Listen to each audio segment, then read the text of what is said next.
¿Qué tal? Muy buenos días con todos y todas. Les damos la más cordial bienvenida al segundo día de la Conferencia Internacional Política, Cultural y Desarrollo Sostenible, un diálogo global.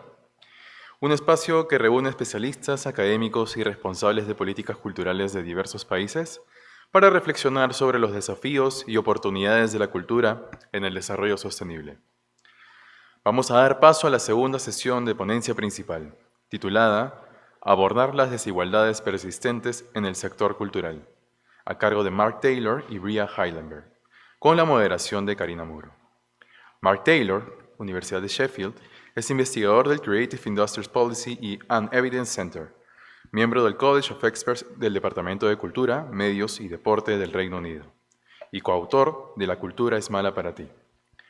Brea Heidelberg es profesora asociada de la Universidad de Drexel, especializada en gestión organizacional y recursos humanos en el sector cultural.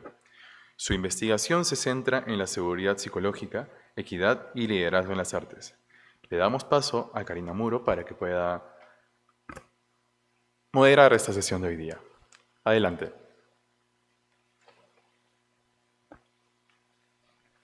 Bueno, muchas gracias. Buenos días a todos y a todas. Muchas gracias por acompañarnos en esta sesión. Bueno, mi nombre es Karina Mauro, yo soy una investigadora argentina. Agradezco a la organización de la conferencia, especialmente a Santiago Alfaro por darme la oportunidad para presentar la problemática que va a tratarse en esta sesión y para presentar también a los colegas que van a exponer sus investigaciones y que muy amablemente me han invitado a caracterizar brevemente lo que sucede en la región y particularmente el trabajo que venimos haciendo con respecto a esta problemática. La problemática que aborda esta mesa tiene que ver con las desigualdades persistentes en el sector artístico y cultural.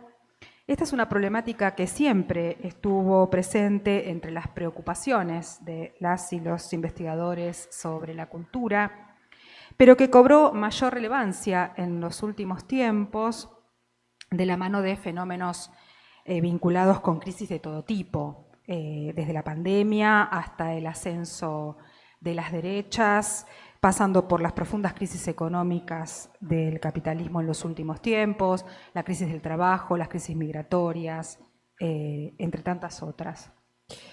Hablar de desigualdades en el sector artístico y cultural puede resultar paradójico, dado que el arte y la cultura siempre se vincularon con ideales de emancipación política, de emancipación social, de emancipación individual a través de la expresión, de reafirmación identitaria.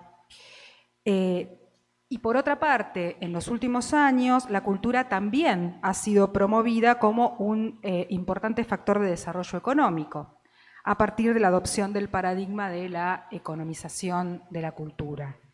Sin embargo, estas ideas de emancipación o de desarrollo económico a través del arte y de la cultura coexisten con condiciones laborales absolutamente precarias de quienes producen arte y cultura y coexisten también con un acceso cada vez más fragmentado y restringido a los bienes y servicios culturales, y a la existencia de barreras educativas, económicas, raciales, de clase social, de género, etarias, que impiden que amplios sectores de la sociedad accedan al arte y a la cultura y que conducen a una apatía o incluso a un desprecio de amplios sectores de la sociedad hacia lo cultural, algo que caracterizó muy claramente ayer el colega Tomás Peters. Particularmente en la Argentina, bueno, y en la región, estas desigualdades han dado lugar a un interés creciente acerca sobre todo de la situación de las y los artistas como trabajadores. En los últimos años hay un interés por producir conocimiento cuantitativo acerca de la realidad socioprofesional y económica de las y los artistas como sujetos laborales. Ayer en una sesión de la tarde, junto con el colega Guillermo Quiña, hemos presentado un trabajo de producción de datos a través de 8 relevamientos a músicos, escritores, actores, actrices y gestores de espacios culturales en la Argentina. Es un trabajo que se encuentra en acceso abierto, al que ustedes pueden acceder online y que invitamos a que consulten. La idea es entonces que tanto ese trabajo como otros que se vienen haciendo en la región continúen o permitan continuar el debate que vamos a abrir ahora con la exposición de los colegas a quienes voy a presentar brevemente. Mark Taylor es profesor titular de métodos cuantitativos en la University of Sheffield. Es investigador asociado en Artes, Cultura y Patrimonio del Creative Industries Policy and Evidence Center y miembro del College of Experts del Departamento de Cultura, Medios y Deporte del Reino Unido. Su investigación examina las desigualdades sociales en el trabajo artístico y creativo, así como en las audiencias culturales.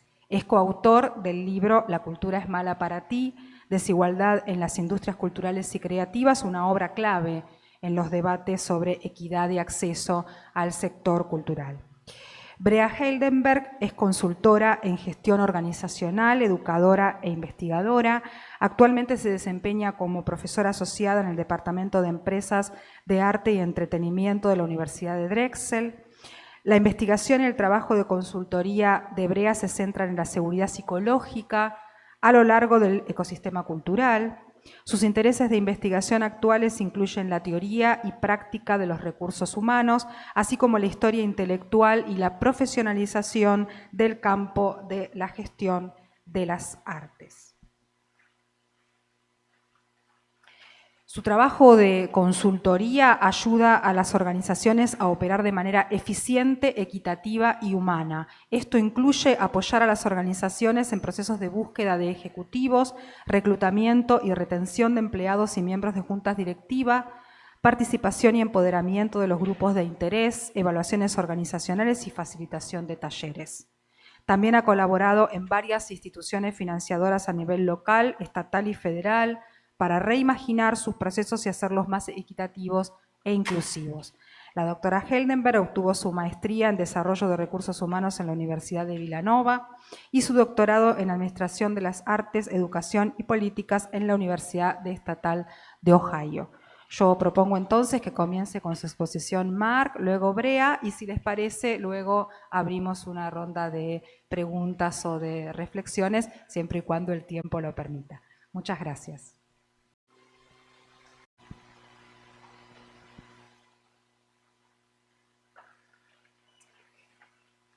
Hola, buenos días, good morning. I'm very grateful to everybody for joining us this morning. I'm very, very excited to be in Lima, in Peru. I have set myself 2 challenges with this presentation. The first challenge that I have set myself is to try to convince this room of people that the analysis using quantitative methods is interesting. My second, more difficult challenge is to attempt to persuade people that Britain is interesting. I am going to do my best. You can adjudicate for yourselves in terms of how well I have done. I'm going to try and talk for about 20-25 minutes. Brea, I think, is going to talk for a similar amount of time, which should give us lots of opportunity to have a conversation with everybody in the room, to get a range of different perspectives and to see some of the discussion that's going on. I said that I would try to persuade you that Britain is interesting. One of the things that is maybe a little peculiar about Britain, but I think that's important in a conversation like this, is that issues around social inequalities in creative work are quite visible. This is a conversation that we are having. And a lot of the tone of the conversation that we are having is encapsulated by things like this. It is fairly common to see a report in a national newspaper, usually that national newspaper is The Guardian, but not always, in which somebody that people have heard of, who've won an Oscar, are lamenting the wealth divide in creativity. This is a good example, where Dame Judi Dench is asserting that when she was growing up, when she was becoming a professional, there were various bits of infrastructure that were available that made it possible for somebody from her background to succeed and thrive in creative work, whereas this is something that, from her perspective, is no longer possible. And there are lots of examples of people that colleagues in the room might be familiar with, people like Eddie Redmayne, Benedict Cumberbatch, Tom Hiddleston. Lawrence Fox has now taken a slightly different tone since he's become a right-wing provocateur. These are privately educated, white men, expensively educated men, who are now represented as the exemplar of the sort of person who is able to get a creative job. This is not something that is limited to the publicly funded arts sector. This is not just a case of people being concerned about the routes into drama schools, into repertory theatre, the sorts of things that are funded both directly and indirectly through the state. But these inequalities can also be seen in other forms of more commercial arts and culture. Dance music is an example. Video games is an example. The UK is one of the biggest countries in the world for the production of video games. I've partly included this video because it's excellent. I've partly included it because I'm quite heavily cited in it, so any opportunity. And then you end up, this isn't just a question around what's going on in terms of people's perceptions of people working within industries. We in the UK are also in quite a good position, I would say, in terms of the visibility of questions of social inequality in arts and culture, in higher education, in universities. And again, this is relatively representative. Maybe once a year, I will write a report with some sad numbers in it, and it will be received with somebody who's quite famous. This is Maxine Peake, who is an actor who works in the UK and internationally, who I strongly encourage you to engage with her work if you don't already. These inequalities, the slides that I've shown you, have focused particularly on questions of socioeconomic background, which I'm largely going to refer to as social class, but these inequalities are very much not limited to social class. There is a very strong intersectional dynamic to a lot of these inequalities, which I'll continue to speak to during the time that I'm on the stage here. But this is one of a few different examples where a couple of years ago, in all of the main acting categories in the BAFTAs, which are the main film awards in the UK, almost all of those nominees were white performers. This slide that I've shown here is a good example where all 5 of the candidates shortlisted people for the Best Supporting Actor role award were white, but it was not limited to this. And this led to a real uproar and a number of conversations in the UK context about the institutional whiteness of UK infrastructure in arts and culture. The other thing that's going on around this is the way that the arts are led and governed. This is one of just quite a lot of different examples of things that have been going on for people who are privileged enough and lucky enough to not know who George Osborne is. If you've heard of Brexit, that was him. And he is now the chair of the British Museum, which is an institution that a lot of people might be familiar with. Regardless of your take on it, it is a major piece of artistic and cultural infrastructure in the UK. It deserves to be led and administered properly and professionally, and you can judge for yourself whether this was a good appointment or not. In this presentation, I'm largely going to be drawing on material from 2 or 3 different pieces of work, depending on your perspective. In Karina's very kind introduction, she said some very flattering things about Culture is Bad for You, which is a book that I have written with my colleagues Orion Brooke, who's based at the University of Edinburgh, and Dave O'Brien, who's based at the University of Manchester. There's a Spanish translation, which was released a couple of years ago. I have seen a physical copy when I went to the Miró Museum in Barcelona, which I strongly encourage you to engage with.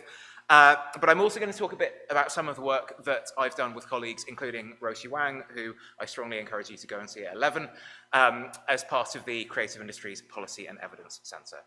All of these pieces of work have quite a lot going on. Today, I am going to do my best to focus on this title of addressing persistent inequalities in the cultural sector, I'm also going to primarily speak to ways of answering this question that use quantitative methods, although I'd be very happy to talk about some of the broader methodological work, very much not limited to quantitative methods, that I and colleagues have done. And I'm going to start by talking about inequalities in the cultural sector. When I use this language, what do I mean? And I might start with something like this. This is a figure from the book that shows the percentages of people working in different artistic and cultural jobs who are from different kinds of backgrounds. So in each case, the black bar corresponds to people who are from what we call higher managerial or professional backgrounds, which might otherwise be referred to as upper middle class backgrounds. These are people where, when they were growing up, there was somebody in their household who did a job like a doctor or a lawyer or somebody who has a job like mine.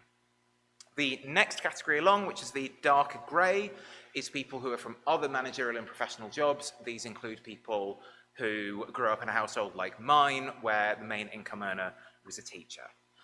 And one of the things that you can see from this is that the percentage of people in the UK, but not limited to the UK, who are from these middle-class backgrounds working in artistic and cultural jobs, those percentages are a lot bigger than those for other parts of the economy. To put it another way, when Judi Dench says that jobs like acting are dominated by posh boys, she is not incorrect. These inequalities, as I say, are not limited to social background, social class. On the left-hand side, you can see the percentages of people who work in different parts of the creative industries who are white. For context, in the UK, the percentage of people who are white is about 87-ish%. For almost all of the creative industries, that number is a little bit higher. And you might think, looking at this slide, that these differences aren't enormous. But one thing that's important to note is that while the figure for the UK is about 87%, the figure for London is about 60%. And in the UK, our creative industries are very heavily dominated by London. This is especially the case for things like music, performing, and visual arts. And so when you see 85% of people being white associated with music, performing, and visual arts, and you think that that's a good result, I would encourage you to think again. The gender dynamics are also particularly interesting. There are two numbers that I want to draw your attention to here. The first is the percentages of women working in film, TV, video, radio, and photography. These are jobs, the majority of the film and TV in the industries, which are very large in our case. 71% men. Second number that I want to draw your attention to is museums, galleries, and libraries, which is 81% women. And that might sound more encouraging, and it isn't. Because if you look at who runs museums, galleries, and libraries in the UK, I can tell you very confidently, there's a lot more than 19% of them who are men. And so that's a little bit about the composition of the workforce. I also want to talk briefly about some of the things going on in terms of who is going to these kinds of events. I know everyone's heart sinks when you see a graph with this many points in it. So again, I'm just going to draw attention to a couple of things. What we're looking at here is the percentage of people who reported that in the last 12 months, they did various different things. Did they say they went to the cinema? Did they say that they read a book for pleasure? Did they say that they personally painted, drew, or sculpted something? Did they say that they went to a live dance event, and so on? And broadly speaking, this is quite a major site of inequality. More than half of people who work in a managerial or professional job, that includes a job like mine, say that they've been to the theatre or a theatrical performance in the last 12 months. For people who are in a semi-routine or routine job, or to put it another way, a working class job, that figure is about half, about 25%, compared with that just over 50%. There are other examples, though, that are less extreme. Speaking to this example that I just mentioned about are you painting or drawing, there are still social inequalities, but they're smaller. Creativity and arts are a site of inequality in the UK, and indeed in other contexts, but those inequalities are not equal. And so it's important to think about when we are focusing our attention exactly where we're pointing. This is even more striking in the case of heritage, actually. I didn't realize this until I made this graph. This is these numbers correspond to the percentage of people from different ethnic groups. I can talk about how we ask about ethnicity in the UK, if that's something that you're interested in. About 30% of white people said that they had visited a historic building open to the public in the last 12 months. I've done that. The equivalent figure for black people in the UK is about 11%. Heritage is a major site of inequality between different ethnic groups in the UK. And these two things are entangled. The parts of the country that have more people attending different kinds of artistic events, I've chosen art exhibitions as just one example, are also those places where more and more people work in artistic and cultural and heritage occupations. So hopefully I've persuaded you that there are inequalities in the cultural sector. I'm now going to try to persuade you that they're persistent. This is just some data from the last 7 or so years. I'm not going to go into a lot of detail. There is a very simple headline here. None of these numbers are shifting. There's a little bit of bounce from quarter to quarter, but I'm pretty confident that this just largely measures the different ways that we measure what's happening in culture. There's going to be some years where it goes up a bit, there's going to be some years where it goes down a bit, but broadly speaking, what we are seeing here is a story of consistency rather than a story of change. And this isn't just something that's happening over 5 or 7 or 10 years. This is something that's happening over 40 years plus. This takes a bit more explanation, so go with me on this. What we've done is using census data, so every 10 years in the UK, they're usually years that end with a 1, unless there was a pandemic and you live in Scotland. Data is collected from the entire population about things like what your job is, how many rooms there are in your house, what your ethnic group is, and so on. And for 1% of the population, those census records are linked, so it's possible to see people's experiences over time. Crucially, this means that we can look at what kind of households people were living in when they were growing up. We're not just asking retrospective questions, and what they end up doing. So, on the left-hand side, you can see the percentages of people coming from these higher managerial and professional jobs.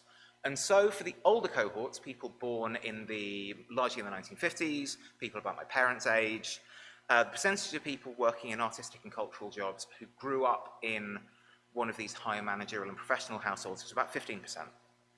And by the time you pass through generations and you get close to people who are my age, I'm in this last category, if I'm one of those 1%, I don't know, then that figure is more like 25%. And this makes it look like things have got worse in terms of social inequalities. However, what this really reflects is transformations in the way that the British society works. There are fewer people my age who grew up in a household where the main income earner did a traditional manual job than is the case of people in my parents' generation. So, and that might make it sound like things are getting better, and that's not true either.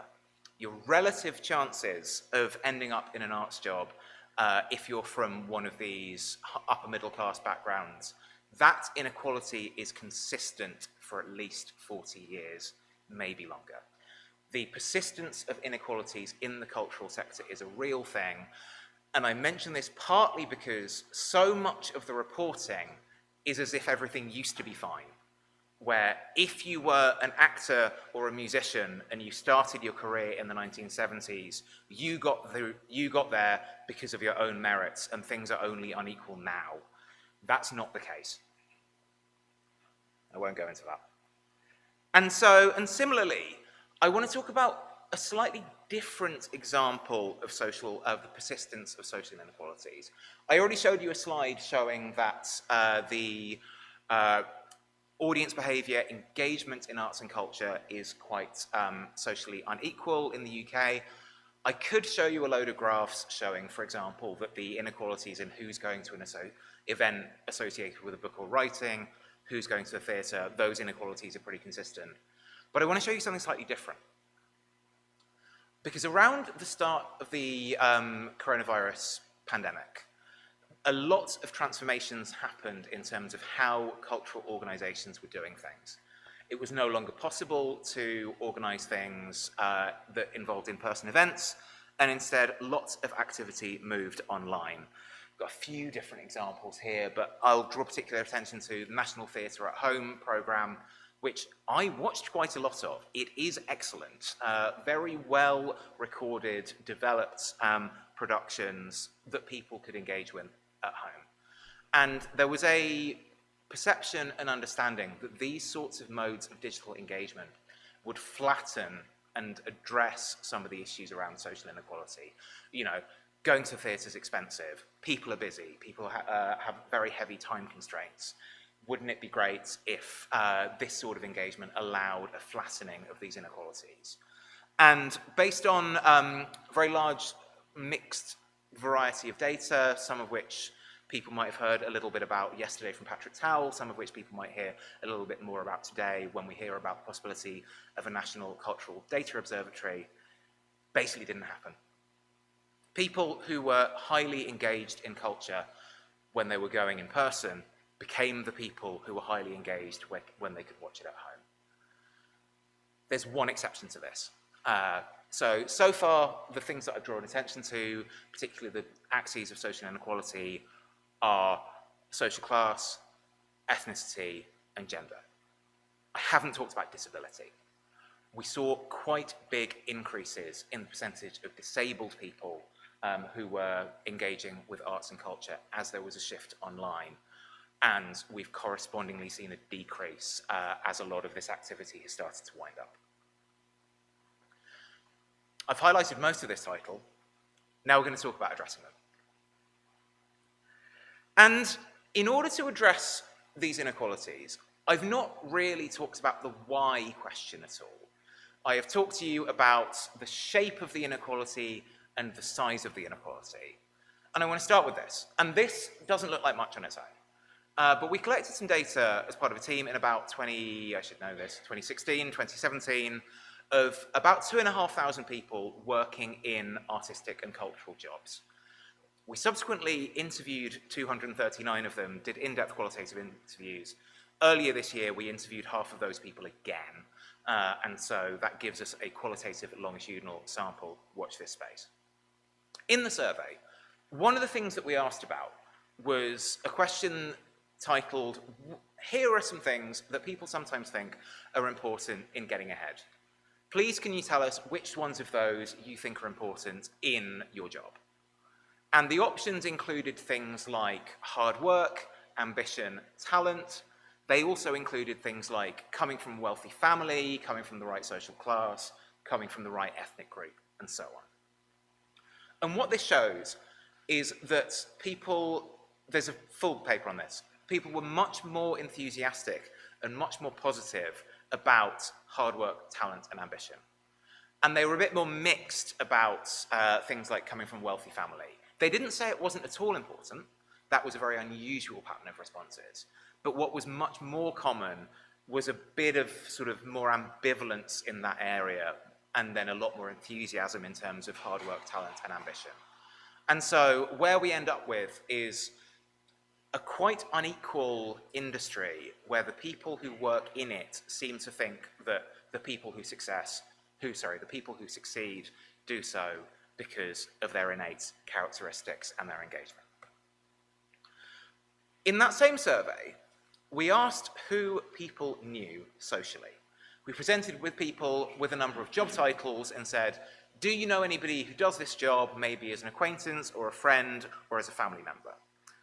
Almost everyone in the UK who works in an artistic or a cultural job knows university lecturers socially. They know journalists, they know web developers. They don't know people who deliver mail, they don't know people who work in factories, they don't know electricians. And I think the two slides that I've just shown you start to explain some of these inequalities a little more. That the perceptions of people working in these sectors and their social contacts mean that their perspectives can be quite limited, and the extent of these inequalities are not fully understood or felt. At the same time, almost all of them had worked for free at some point. We asked people, have you ever worked for free? It didn't really vary by age, it didn't really vary by gender, it varied a little bit by the industries that people worked in, where things like publishing, which are more based on employment contracts as opposed to freelancing, there was a bit of variation. One thing that spooked me in this was some of the differences between white people and people of colour, where 94% of white people said that they'd worked for free at some point, whereas the equivalent figure for people of colour was 81. Again, that sounds positive. That sounds like people of colour are maybe more willing to assert themselves and refuse to work for free. What I actually think is going on here, and one of the things that we saw from the qualitative work, is that people of colour were less able to work for free because you need some other sources of financial stability, which made it more difficult to establish creative careers in the first place. But one thing that does look like it's getting worse is we didn't just ask people whether they had ever worked for free, we also asked what this had comprised. And I'll talk here about whether or not people had ever undertaken an unpaid internship. About a third of people had. And those numbers were exactly the same for white people and people of colour. They weren't that far apart in terms of disability. They're a little far apart in terms of gender, where women were more likely to have worked for free, but where things really differed was by age. Almost nobody in the sample who was 50 or older had done an unpaid internship. Among people who were under 30, when they did the survey, it was half of them. And so, in terms of trying to explain these inequalities, as I mentioned at the start, that in the UK, one of the things that I can say that is positive, it's not always easy, is that this is at least a live conversation. Questions of social inequality are quite lively within policy and within government. On the top left, you can see Lisa Nandy, who is the Culture Secretary in the UK, who has talked a lot about her concerns in relation to social inequality and accompanying policy interventions. And there's been a number of government publications where this has been highlighted as a priority. Whether these interventions will be a success, whether they are pointed in the right direction, is an open question. I will stay out of it for the moment. But this is one thing that's at least cautiously positive. But another thing that's cautiously positive is that a lot of the activity going on in this space isn't just coming from within government. Arts Emergency, who I strongly encourage you to all Google, is a charity, a national charity, with whom we've done quite a lot of work. Some of the figures that I showed you were based on a project on which we collaborated. And they do loads of work with young people in what they describe as the alternative old boys network, helping young people from marginalized backgrounds access and negotiate and stay in creative careers. There's lots of different bits of infrastructure like this, but I want to particularly draw attention to Arts Emergency because I think the work they do is brilliant. In addition to that, the one other report that I would encourage people to read, if you want to hear something a bit more positive and encouraging, because I know a lot of the tone of this presentation has been a little downbeat, is something called Making the Creative Majority. And this is something that was published by the All-Party Parliamentary Group on Creative Diversity, meaning that it was launched in the House of Lords, which was unexpected, summarising some of the interventions and transformations that have happened in different cultural organisations in the UK to address some of these social inequalities that I have described. And so, what I wanted to do, as I say, persuade you quantitative methods are interesting, persuade you that Britain is interesting, but my secret third thing was to try to persuade people that there are real and tangible inequalities in the cultural sector. They're long-term, they're not easy to address. There are some explanations that we can come up with for why these are so persistent, and I'd be very, very happy to talk huge length about that. As you can tell, this is something I've thought a lot about, but that there is some encouraging activity going on where some organizations and institutions really are putting the work in to change things. I'll wrap it up there. Thank you very much. Muchas gracias.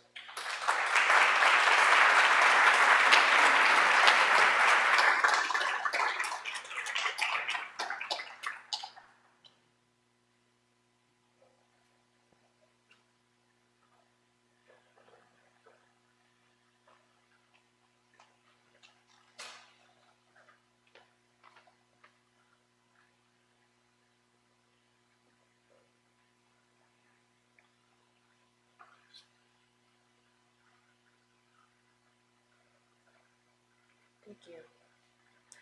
Good morning, everyone.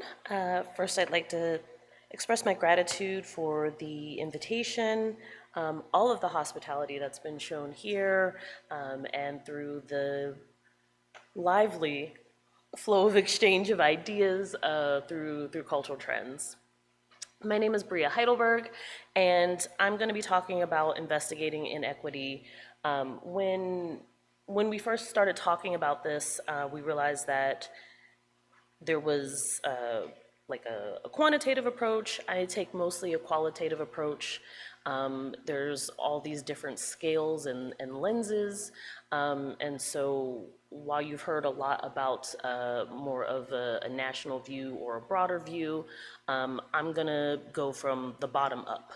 So bottom meaning personal to some of the broader work that I do. So I'm gonna talk about some of the underlying theories, the ways that I go about the methods of the things that I do, how it works in practice, and that's gonna be infused with who I am because some of this is embodied. So the personal context. My last name is Heidelberg, and for those of you that are not familiar, that is because the practice in the United States once slavery ended was to take the name of the plantation owner. So my family still lives in Heidelberg, Mississippi. There is still land there. There is still the intergenerational trauma that lives there. You carry that with you as part of your name.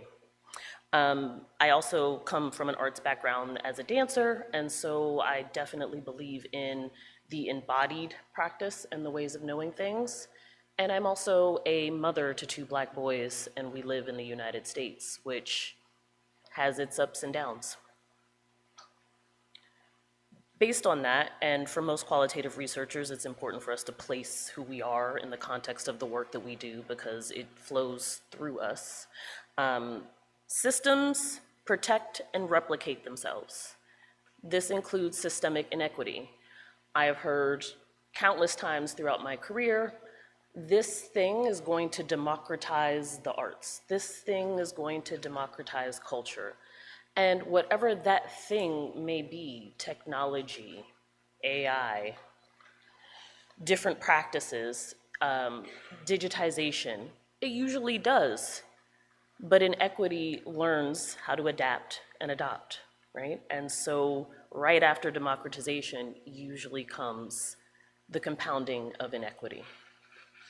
Hearts and minds are great. When I first started doing this work, especially when I was working with organizations, a lot of my thought and a lot of the common knowledge was people just need to be educated about others. And once they have that education, they're gonna see other people as human. I don't care about your heart and mind, I want you to act right, especially when we're thinking about work, right? So do what you want at home, act right in the workplace.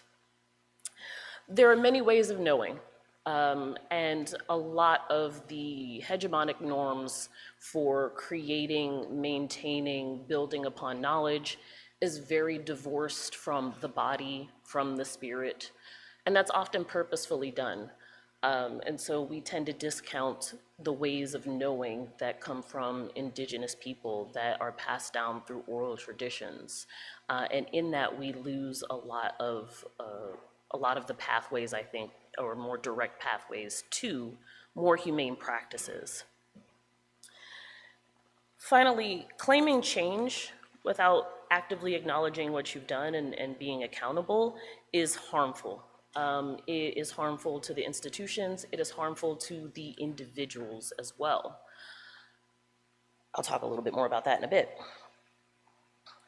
In the US context, and writ large in a great number of contexts, I'm sorry, that's very distracting. Sorry, excuse me. Your S's are very loud, it's very distracting. There's a general proximity and distance from power and marginalization, depending on where you fall, right? So in some cases, class and wealth is the most important thing. In some instances, especially in the United States, you tend to hear more about race and ethnicity. But all of these other types of being are also at play. So it's the intersectionality, which is basically what I'm getting at. Very few people are universally marginalized. Very few people are going to be universally privileged. The places where we tend to get into trouble when we're trying to address inequality in workplaces, in organizational settings, is when we try to make our interventions solely based on one dimension, right? It doesn't really account for the wealth of things that make up each of us. There are pieces of my identity that bring me closer to power and privilege. There are pieces of my identity that pull me farther away from it. Everybody has those. It's about that acknowledgement so that you can have a multifaceted approach to equity. That is where the real work is done. When you fail to do that, you engage in what's called tokenism, or a modern bias. Modern bias is the idea where you will allow for only one type of difference, right? So when you see women being invited to boards, when we say women, in the States, what we technically mean is white, heteronormative, upper middle class women that get invited to the board. Or if we're thinking about race, you will get one person of color, but it's really just the same as everybody else in the room with just a little bit of a tan, right? So when we don't account for the full spectrum of people's identities, what we actually do is compound the problem, because now you have a nice photo op where you can have a visual sense of difference, but nothing about the organization or the way in which it operates has changed at all. We have a saying, not all skin folk are kinfolk. And what that means is, just because you identify the same way as somebody else and they might come from one of these places of marginalization, sometimes that proximity to privilege is a hell of a drug, and it undermines collective action, because people, once they get close to that privilege and power, might not then operate in the best interest of those that they are supposed to be or presumed to be helping. So in the US context, a couple of things that are important to note. Whiteness as identity, protection, and power. So in the post-indigenous start of the United States, not everybody that identifies as white today would be categorized as white then. So white Anglo-Saxon Protestant was it, but disease and general not knowing what to do-ness means that their numbers dwindled. And when numbers dwindle, the door to whiteness opens. And so Italians got to go in and Polish got to go in. Over time, you see who will be accepted as white shift as the numbers dwindle again. And so this is where you see people that you would identify as Latinx voting in what looks like against their self-interest, because the doors have opened because of the numbers. Capitalism is championed, and capitalism that operates in a way where collective action is punished. And so what you tend to see anytime there are pushes for equity in the arts and cultural sector or writ large, those movements are generally ignored until such time as people that look different and identify differently recognize that they have a common issue. And as soon as that collective action and solidarity happens, that's where you see concerted effort to undermine. So strategic disenfranchisement promotes illogical behavior. And what I mean by that is if you can get somebody to blame somebody with lesser positional power for their issues, then their attention and focus is drawn that way and not at the systemic issue that is actually right next to them. So that's how you get people to operate against their own self-interest when it comes to who do we support from a cultural perspective, who do we provide access to the systems of creation and cultural administration. And it's cyclical. So in many cases, we start off with exclusion, we will allow conditional access, and then extraction happens. Rinse and repeat. For example, in the United States, with the creation of the National Endowment for the Arts in the 60s, there was a lot of exclusion of any art or artist or creator that was not operating from a white Eurocentric artistic basis, right? You were allowed a little bit of variation there, but you needed to have a pretty close proximity to that.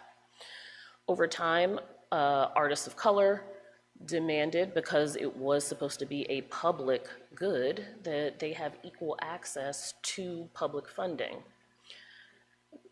That worked out sometimes, not really. And then when the culture wars happened, which was Congress saying maybe we shouldn't even have a national endowment for the arts. When it came time to have that battle to get the advocacy troops together, they turned to all those artists that they had systemically disenfranchised and said, well, won't you help us? Well, why would we?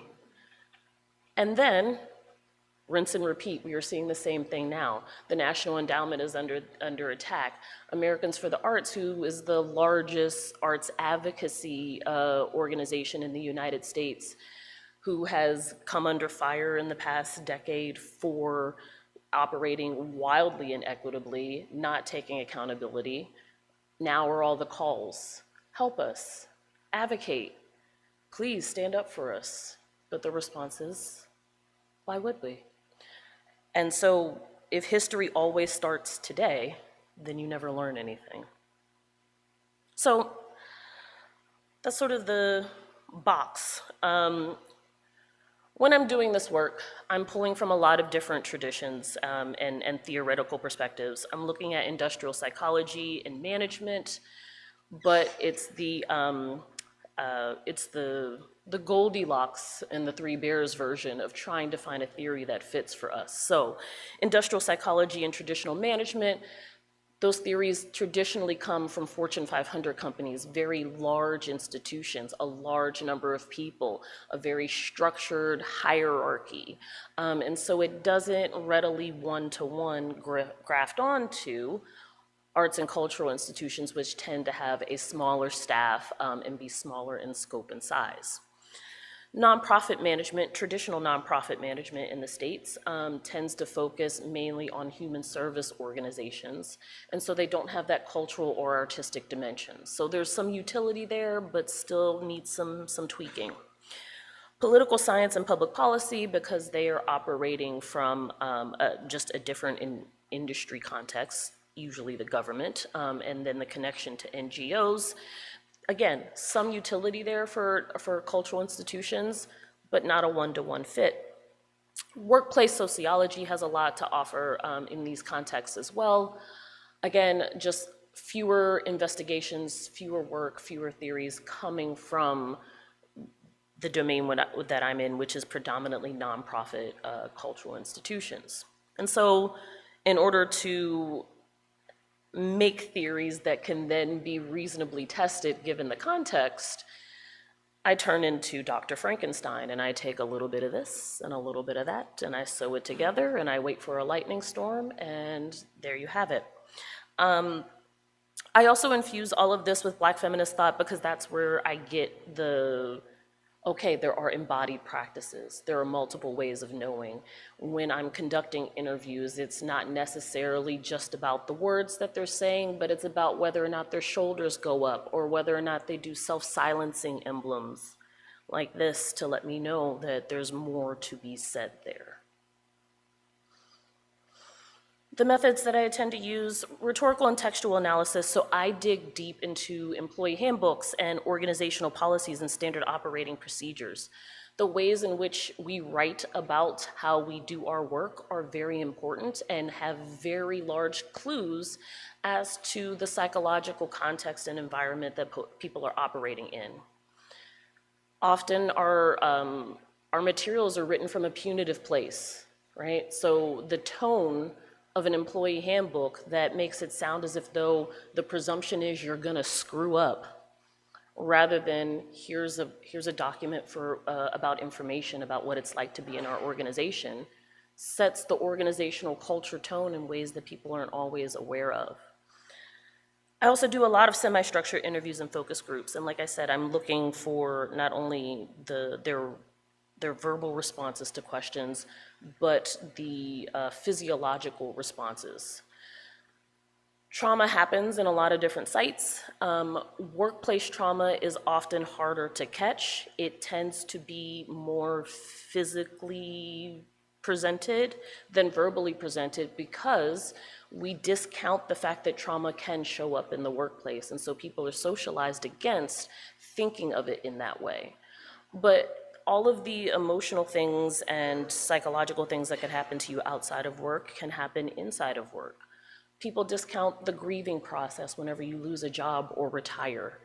It is a grieving process. People discount the emotional roller coaster of getting a promotion or moving into a new job.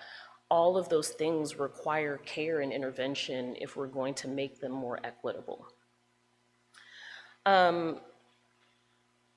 The other thing that I do is a paint point analysis, which is my version of a pain point analysis, where I collectively work with everybody to identify some of the most common pain points in the organization, and then there's an artistic element to having folks identify which ones they are currently grappling with or which ones are front of mind for them.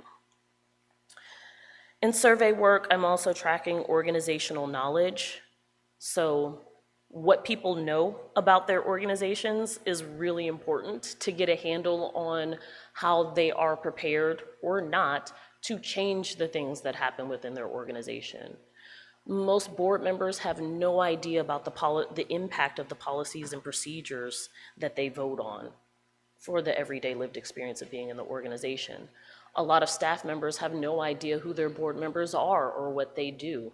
And so if we don't have an understanding of each other, even though we're all operating within the same organization, then how can we enact organizational change? In practice, I go into organizations and I do organizational culture assessments. Because I am usually talked about as focusing on equity work or DEAI or organizational belonging, people quickly become very confused when I start asking them questions about what was it like whenever you were recruited? What was your onboarding process like? But these are the things that let me know where intervention sites should be placed. Most people don't have traditional onboarding in their jobs. But how then do you learn the social norms of being in your organization?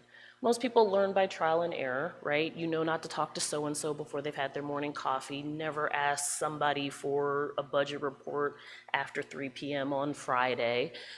You learn those things over time. However, systems of inequity compound, right? And so if you're living in the States and your access to quality K through 12 education is inequitable, which means your access to early childhood arts education is inequitable, your access to university is inequitable, your ability to take on an unpaid internship, which is often the barrier to entry in the field, is also inequitable, then what you've lost along the way is the ability to pre-socialize into the norms of navigating what it's like to work in a cultural institution. So in addition to starting off at a deficit from a socioeconomic perspective, you're also starting from a deficit from a psychological or socialization perspective. which can compound over time and negatively impact your income as well. So it's all connected. The other work that I tend to do are radical human resource assessments.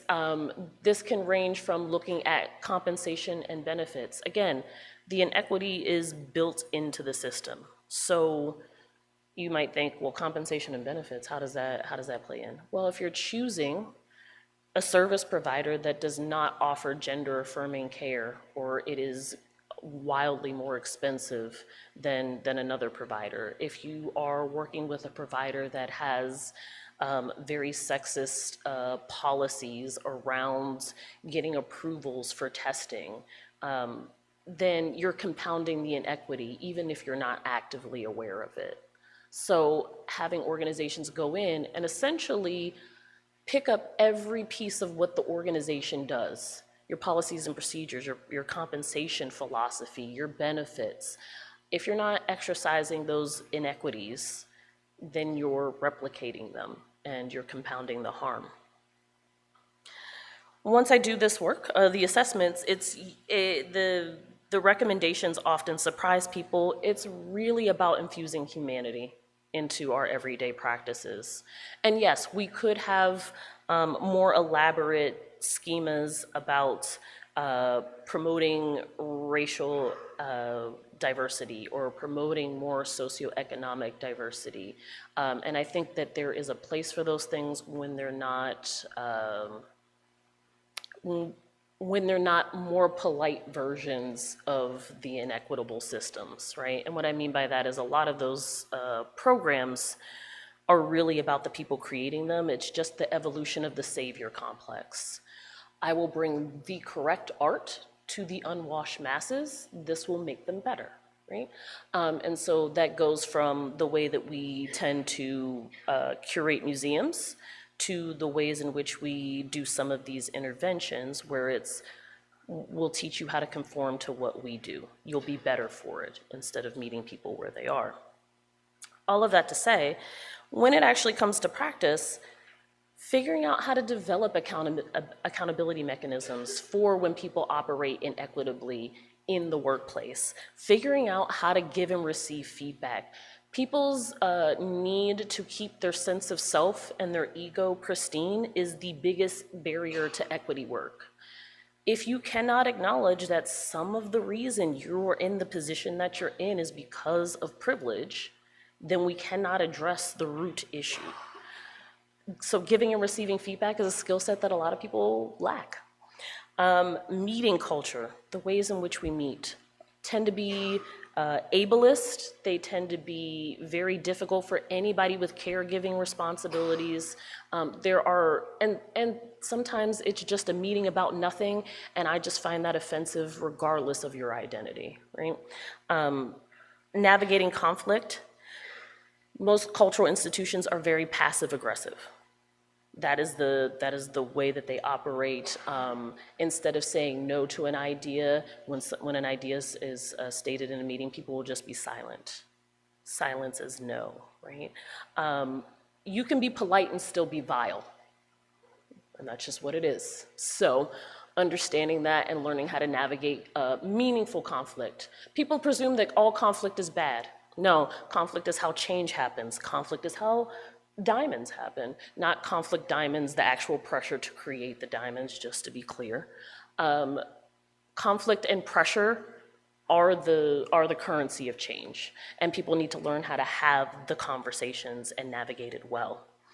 And then recruitment and selection. So even when we have prima facie or policies and procedures that look neutrally equitable, because those policies and procedures are built on systems of compounding inequity, if you aren't exercising the pieces of inequity in the systems, then your seemingly neutral policy is still going to be inequitable. For example, there are a lot of positions in the United States, entry-level positions that require 3 years experience.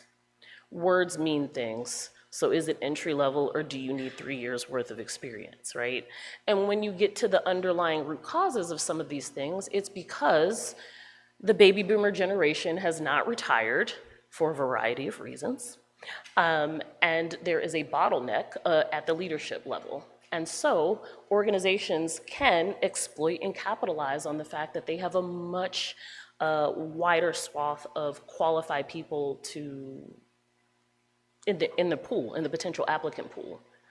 What that means is that we're cutting off opportunities for younger people. So at some point, when that bottleneck moves and everybody gets to shift up, as has been the traditional working model for forever, we're gonna have a huge problem on our hands when there aren't any entry-level people prepared, or there aren't people ready to move into management because they didn't get that opportunity, right?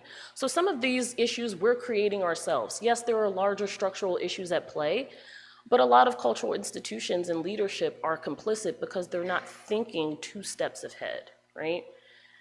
People are playing checkers when it is very much chess. Some themes as I wrap up. When I'm doing this work, I've come to understand that every organization has a ghost story, and it's an incident that has happened in the organization's past that has gone unresolved, and as a result, it haunts the organization. And what I mean by that haunting is I do one-on-one interviews with everybody that self-selects into an organization. There will be people that will mention the same incident who were there when it happened. There will be people that were hired 3 months ago that will mention the exact same story and how it impacts their everyday experience in the organization. So there was a museum that had a guest artist. It's called the Chicken Incident because it was an installation piece, and the artist made a big deal about saying, I'm gonna have chickens in this installation. Everybody's like, okay, a little messy, a little smelly, but sure, chickens. What the artist failed to mention is that they were gonna kill some of those chickens in the installation. So, whoops. And there were protests, and there were news articles, and the general public was bombarding these museum staff members that were not prepared for that type of crisis management. And it was a really traumatic experience that happened in 1992. And I'm doing interviews in 2021 where people who weren't even at the organization were talking about the reticence that they have to sit at the front desk sometimes, the policies and procedures that are in place for making sure you have a buddy system at the front desk. People that weren't there at the time of the incident are still dealing with the residual organizational trauma because it had never been fully talked about, right? Every organization has one of these stories. And I find that fascinating. It really talks to the idea of needing to have full transparency whenever an incident like that happens. Two main types of barrier to equity. People, and that's because of the Peter Principle, and if you're unfamiliar with the Peter Principle, it just says that you will get promoted to your place of incompetence. And that's just unfortunate. What that means in practice is academics are a great example. You're trained, you get a PhD, pretty narrow scope of focus usually, and then you teach, and then you're promoted to managing people as a department chair. And where's your training to manage the people? Peter Principle, you were good at teaching, you're good at your research, so now you get to manage people. The same thing tends to happen in arts and cultural institutions, right? You are a phenomenal artist, you are a phenomenal creative, and now you get to do more, you have to have more responsibility for the creative work, and more responsibility for the creative work, and now you're an artistic director and you're in charge of other people, and you've never been trained to do that. The other part of this is, it comes from the personality-oriented work analysis, and that's the study that talks about the different personality traits that tend to gravitate towards particular professions, right? Academia is chock full of introverts because we like our dark corners, our books, and usually bread and water if we're allowed, right? In order to become an artistic director, you need to have a certain amount of narcissism and ego. That helps you get through the crit. That helps you get through the training. There's always an inflection point of like, yay, it helped you get through, but now you're a bit of an ass, right? So Those things working in collaboration often are a huge barrier to organizational equity. And then, like I mentioned before, the procedures. Sometimes the harm is just written in and nobody thought to remove it. We're going through a transformation at my institution, and I've been asked to look at some of our policies. As we transition from quarters to semesters, they're looking at, oh, do we just need to change the language in our policies? And I was looking at the policy for spousal support for free classes. And they have it written into the policy that you lose the benefit from the effective date of divorce. And I was like, okay, but if you've already paid the money for them to take the class, can't they just finish the semester?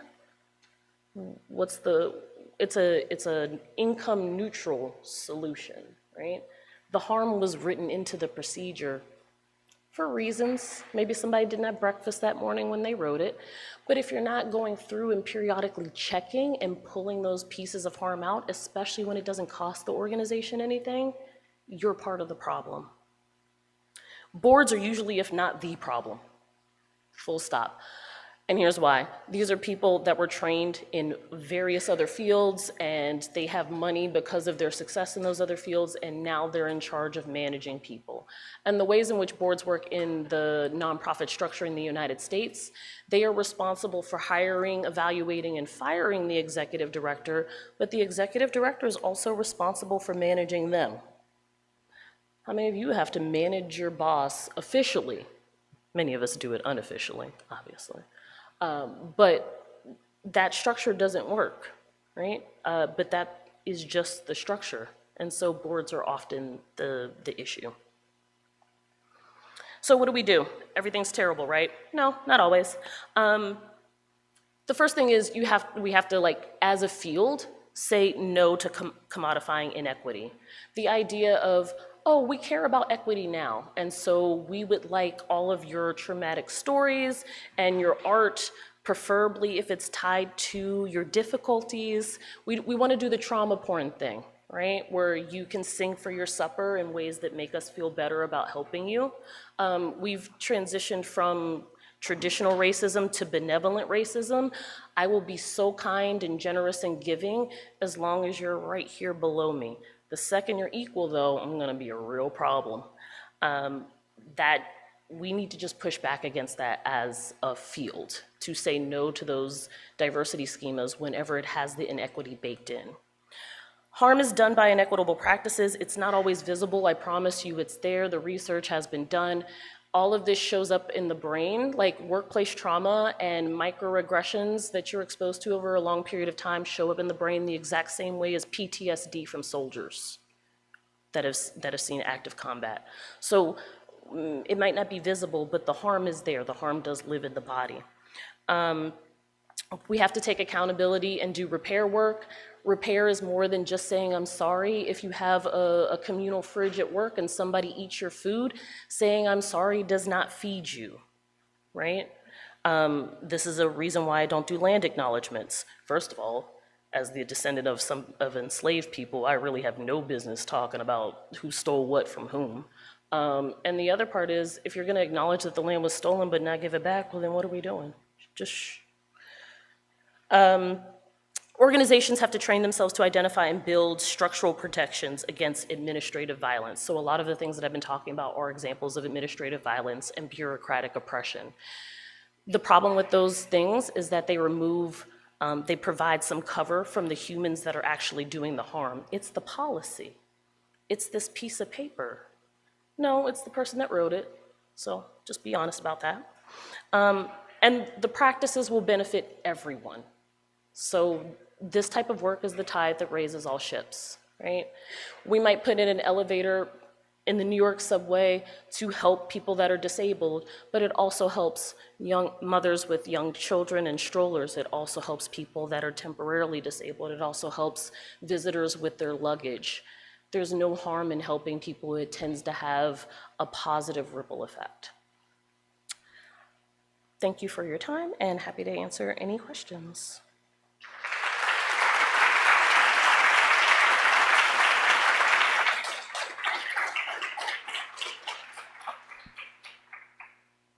Bueno. Bueno, muchas gracias a Marc y a Brea por sus exposiciones, muy interesantes, por cierto. Es increíble, a mí me sorprende ver cómo países con realidades sociales, políticas, pero sobre todo económicas, tan distintas a las de nuestra región, fundamentalmente la de la Argentina, presentan desigualdades en el ámbito artístico y cultural muy similares. Y también es interesante para los que investigamos cuestiones artísticas y culturales, poner de relieve que la generación de datos, ya sea mediante métodos cuantitativos y cualitativos combinados, hace que esas desigualdades se vean. Desigualdades que muchas veces no se ven en los discursos, ¿no? En las teorías, en las políticas. Bueno, con la generación de datos se ven, resaltan, salen a la luz. Y eso es siempre muy bienvenido y muy interesante. Así que bueno, tenemos unos 10 minutitos para hacer preguntas y comentarios, así que las y los invito a que levanten la mano. Allí ya tenemos una primera intervención.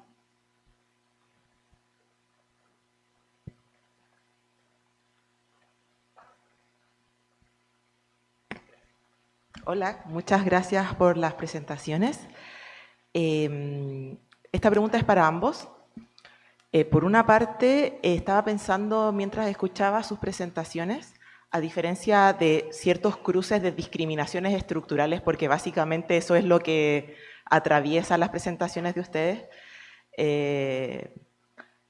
si han existido en sus casos o en sus territorios o desde sus realidades nacionales, casos en los que si bien existan buenos diseños de políticas o diseños con buenas intenciones sobre todo, que hayan sido un desastre en términos de implementación, pensando en que muchas veces los diseños están pensados por y para hombres blancos, heterosexuales, y que al momento de ser implementadas estas políticas, muy bien pensadas, terminan siendo, en vez de generar, de acortar las brechas de desigualdad, terminan generando más aumentos.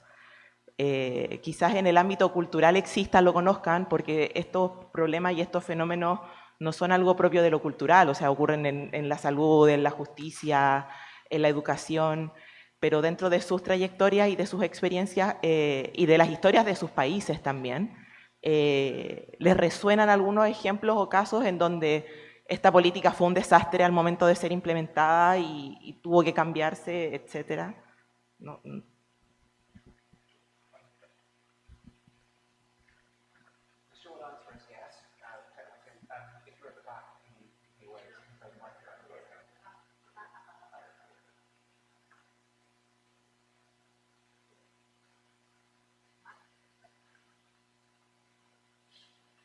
How about this? Great, thank you. The short answer is yes.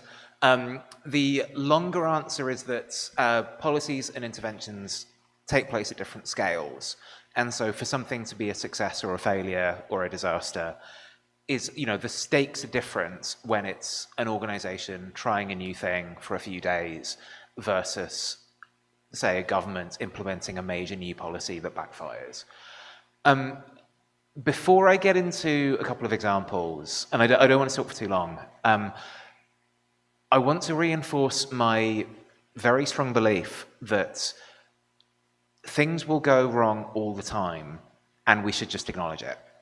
I think there is a big problem in the cultural sector, and there's a number of people in the room who are real experts in this area, that the culture of evaluation is effectively a culture of asking somebody to write you a report that said that the thing that you did was good so that you can have money again. And the consequence of this is that when things don't work, and there's lots of, when people take a risk, which is to be celebrated, it is inevitable that some of those risks won't be successful. If we have a culture of sharing and acknowledging failure, then we can move forwards together. When we have a culture of pretending that failures didn't happen, then it means that people will make those same mistakes over and over again. There's one example that I'll talk about on which I have slightly mixed feelings. So in the UK, our national museums, so places like the National Gallery, the Tate, the Science Museum, British Museum, are all free entry. The way that it is physically structured makes it look as if you have to pay, but you don't. That was a policy that came in at the late 90s. And a lot of the motivation for that was that there was a belief that museums were quite socially unequal, and that cost was a significant barrier, and so making them free would address a lot of these inequalities. That didn't happen. What happened was that people who were already going to museums went more frequently. That doesn't mean it was a bad policy. It didn't necessarily accomplish what it was originally intended to, but it might be that, on the one hand, people going more frequently is a good outcome. It's also the case that when you have a country with free museums, that's a big benefit to tourism. But in terms of, did it accomplish how it was described? Not really. Do people in Britain acknowledge that this is what happened? Not at all. Yes, so I always tell organizations that I'm working with that the chisel is mightier than the sword. Incremental change is a lot more sustainable. It's just not as sexy. You're not gonna have the same photo ops and all of that, but the work is better overall. And so in that instance, like, okay, that didn't work. And now we go farther upstream to figure out what the root problem is. Like you still solved something. You just have to keep backwards designing until you get to the actual root of why it wasn't equal.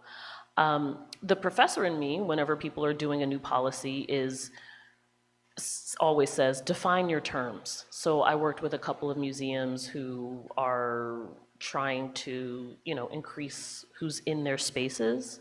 And so they're doing a lot of stuff from a marketing perspective, and we're thinking about our exhibitions and what's there and inviting people in, and nobody told the security guards.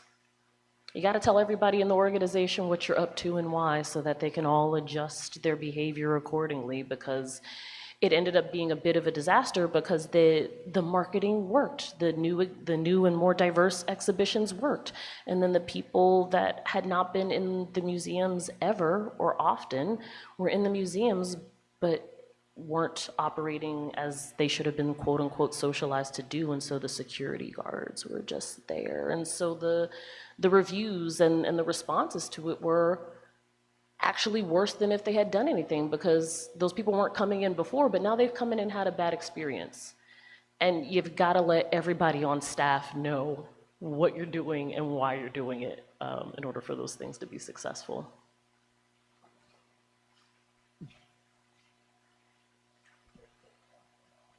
Bien, tenemos tiempo para alguna pregunta o comentario más. No sé quién. ¿Sí? Aquí. This is going to sound quite facetious, it's absolutely not intended to. A lot of the conversation around data and representation in the workforce reminds me of conversations in audience development that I was having 20 years ago, with this kind of teleology of this sense that at some point, if we do our job properly, the audience will exactly represent the demographics of the community or the surrounding town or wherever, as if the end point was this perfect match of demographics within the audience and the wider population, which of course has a lot of kind of problematic assumptions built into it about what people should be doing with their leisure time and cultural consumption and so on. So my question is, which is very simple actually, is what is the evidence that shows that working class people want to work in the creative industries as opposed to the fact that they don't? I've got a very simple answer to that one, which is to look at the cohort of any, what we call a post-92 university in the UK, which is universities that tend to be more teaching focused, that have larger percentages of people drawn from the local area. Those institutions are absolutely full of people applying for drama programs, for music programs, music technology programs, video games programs, and so on, who, when you speak to them when they're 17, when they're applying to university, explain that they want to get a job making art, making video games, making theatre, and so on. We also know that the way that, I'm just speaking from a UK perspective, the way that culture is stratified, but also the way that higher education is stratified, most of them won't. Whereas the cohort of people that have gone to institutions like Oxford and Cambridge, who want to make it in cultural jobs, probably will. There's lots of other different examples that I can draw on, but it's fairly common to hear. So a lot of the interventions in the space that I'm talking about, people ask me what they think the solution is, and then they don't stop talking to wait for me to answer, and they say, I can tell you what it is. We need another advertising campaign telling young people that there are careers in the creative industries.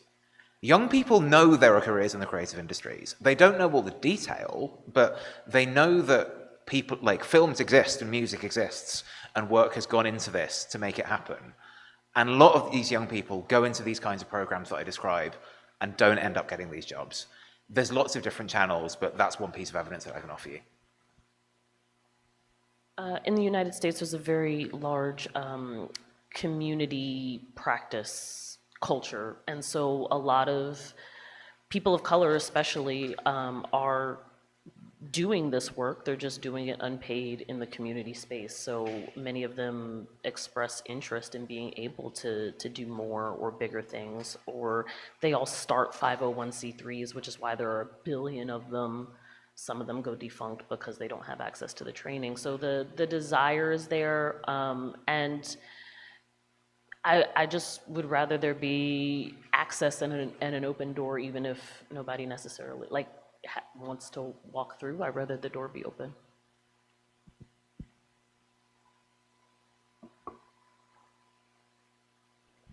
Bueno, ya creo que estamos avanzados en la...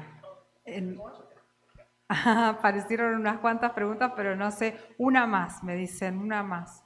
Yo creo que allí habían levantado, allí atrás, hace mucho tiempo antes.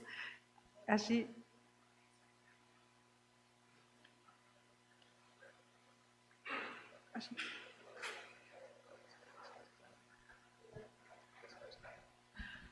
Hola, gracias, la logré. Tengo una pregunta para Brea y también hablando de cómo se manifiesta esto en el Reino Unido.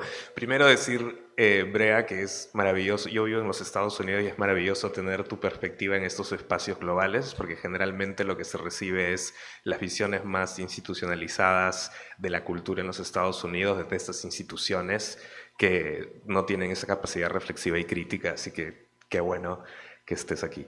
Lo que quería saber era, generalmente en esos espacios, por ejemplo en Nueva York, se habla mucho de cultural equity o la equidad cultural y se le da esa caracterización, la equidad cultural, ¿no?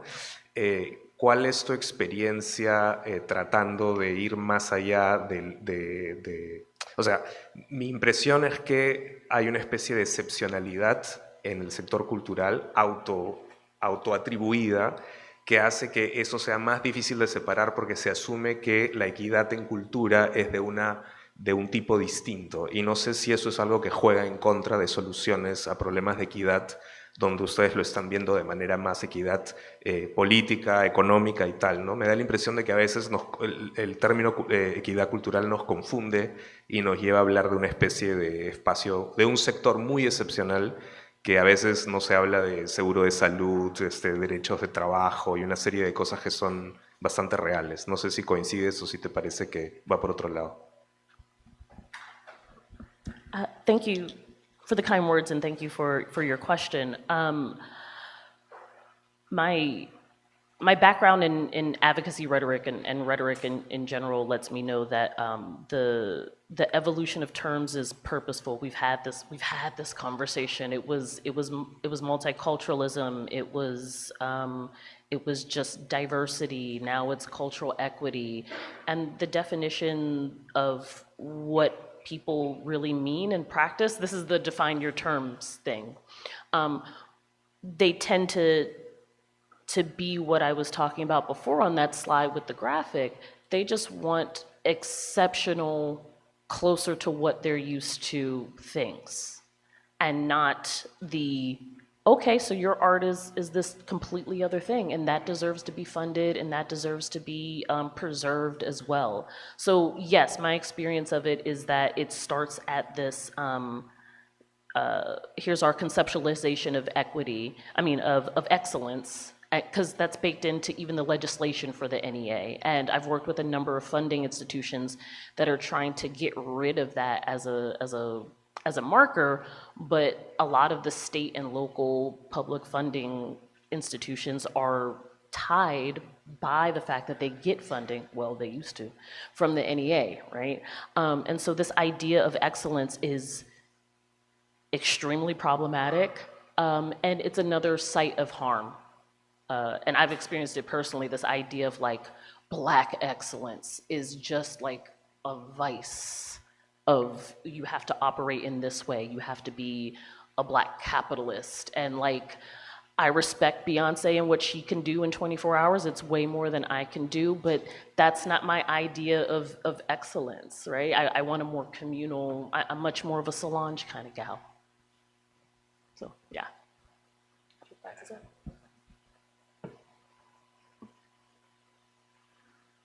Bueno, ya le pido disculpas a las personas que habían levantado la mano, pero ya estamos muy avanzados en el horario de receso y a las 11 inician otras actividades. Así que, bueno, yo quiero agradecer a Marc y a Brea por la generosidad de sus exposiciones, invitarlos e invitarlas a seguir participando en las actividades del día de hoy y del día de mañana en esta conferencia. Muchas gracias.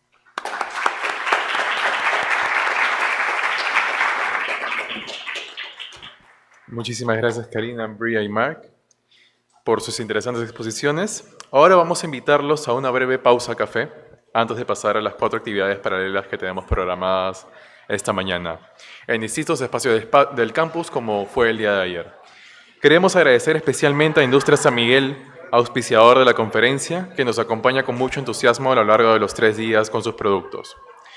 Nuevamente, al finalizar la pausa café, nuestro equipo va a llevarlos a la exposición que más desean, siendo el B100, el A100 o el salón que ustedes deseen. Muchas gracias.